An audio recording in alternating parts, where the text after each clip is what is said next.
اعوذ باللہ من الشیطان الرجیم بسم اللہ الرحمن الرحیم۔ آج کی یہ ویڈیو اور یہ پروگرام ملک کے جو حالات اس وقت چل رہے ہیں اس کے تناظر میں ہے۔ وہ مذہبی بھی ہیں اور سیاسی بھی ہیں۔ طبیعت اجازت نہیں دے رہی تھی لیکن ضرورت اس جگہ پہ گفتگو کرنے کی زیادہ تھی۔ آپ دیکھتے ہیں کہ کبھی ڈنمارک سے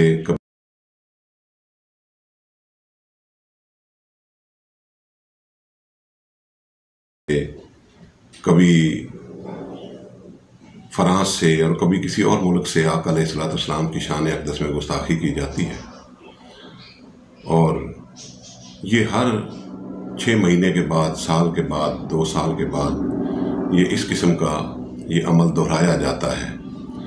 ہم نے کبھی نہیں سوچا کہ وہ ایسا کیوں کرتے ہیں۔ حقیقت میں ان کا ایک خاص مقصد ہے جو ہم نہیں سمجھ پا رہے، اور وہ مقصد صرف یہ ہے کہ مسلمانوں کو چیک کیا جائے کہ یہ کوئی عملی قدم بھی اٹھاتے ہیں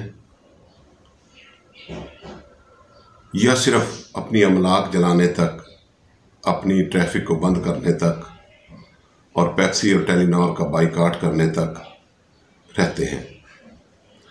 اصل میں ہوتا یہ ہے کہ جس وقت یہ ایک پری پلان ہوتا ہے اور اس پلان کے تحت جب یہ ایسا کرتے ہیں تو یہ اپنی جو کمپنیاں مسلمان ملک میں کام کر رہی ہوتی ہیں، جیسے ٹیلی نار ہے، لیور برادر ہے، اور یہ پیپسی ویپسی وغیرہ جتنی بھی یہ پروڈکٹ ہیں، یہ ساری یہودیوں کی بنی ہوئی، یہ ہمارے ملک میں کام کر رہی ہیں، یہ ساری فیکٹریاں اور ان کی ساری یہ ایجنسیاں اور یہ سارا کچھ۔ تو یہ اپنی ان کمپنیوں کو دعوت دیتے ہیں کہ جی ہم مستقبل قریب میں یہ کچھ ارادہ رکھتے ہیں، اور صاف ظاہر ہے کہ مسلمانوں کی طرف سے ری ایکشن آئے گا، اور وہ ری ایکشن آپ کے کاروبار پر اثر انداز ہوگا تو آپ کا کتنا نقصان متوقع ہے۔ پھر وہ کمپنیاں اپنا نقصان بتاتی ہیں کہ جی ہمارا اتنا بڑا نقصان ہے۔ جتنی بڑی کمپنی ہوتی ہے پھر اس کو نقصان بھی اتنا ہی بڑا ہوتا ہے۔ وہ مسلمان اس کی ری ایکشن میں آ کر پیپسی کا بائیکاٹ کریں گے، ٹیلی نار کا بائیکاٹ کریں گے، اور دیگر مصنوعات جو ہماری ہیں ان کا بائیکاٹ کریں گے، اور نقصان ہوگا ہمارا۔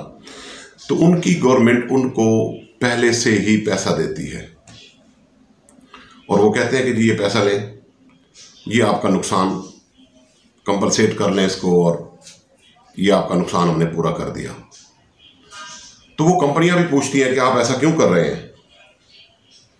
وہ کہتے ہیں کہ ہم دراصل مسلمانوں کو ٹیسٹ کرنا چاہتے ہیں کہ وہ صرف ریلیوں تک محدود رہتے ہیں، جلاؤ گھراؤ تک محدود رہتے ہیں، اور ہماری مصنوعات کا بائیکاٹ کرنے تک محدود رہتے ہیں، یا کسی اور عملی قدم کی بھی ان سے توقع کی جا سکتی ہے، یا وہ کسی اور عملی قدم کی طرف بھی جا سکتے ہیں۔ وہ عملی قدم کیا ہو سکتا ہے جس سے وہ خائف ہیں، جس سے وہ یہ چاہتے ہیں کہ یہ صرف یہ جلاؤ گھراؤ تک ہی محدود رہیں اور اپنے ملک کا ہی نقصان کرتے رہیں۔ وہ دیکھنا یہ چاہتے ہیں کہ جو بیج ہم نے ان کے اندر برسوں پہلے بویا تھا، وہ بیج کہیں کسی نے اکھاڑ تو نہیں پھینکا، نفاق کا بیج، ایک دوسرے کو الگ الگ کرنے کا بیج، دیوبندی بریلوی اہل حدیث بنانے کا بیج، اور حضور علیہ الصلوۃ والسلام کے نام پر جھگڑے کروانے کا بیج، وہ کہیں کسی نے اکھاڑ کر تو نہیں پھینک دیا، کہیں یہ اتحاد میں تو نہیں آ گئے۔ ان کو سب سے بڑا خطرہ اسی اتحاد سے ہے، اور میں آپ کو اس کی مثال دے دیتا ہوں کہ سلطان عبدالحمید کے دور میں جب خلافت عثمانیہ تھی تو اس وقت یہ گستاخی ہوئی، اور جب گستاخی ہوئی تو سلطان عبدالحمید نے بڑا سخت پیغام ان کو بھیجا، اپنے سے بڑی طاقتوں کو بھیجا، اور انہوں نے اپنے الفاظ واپس لیے اور معافی مانگی۔ حکومتیں مضبوط تھیں،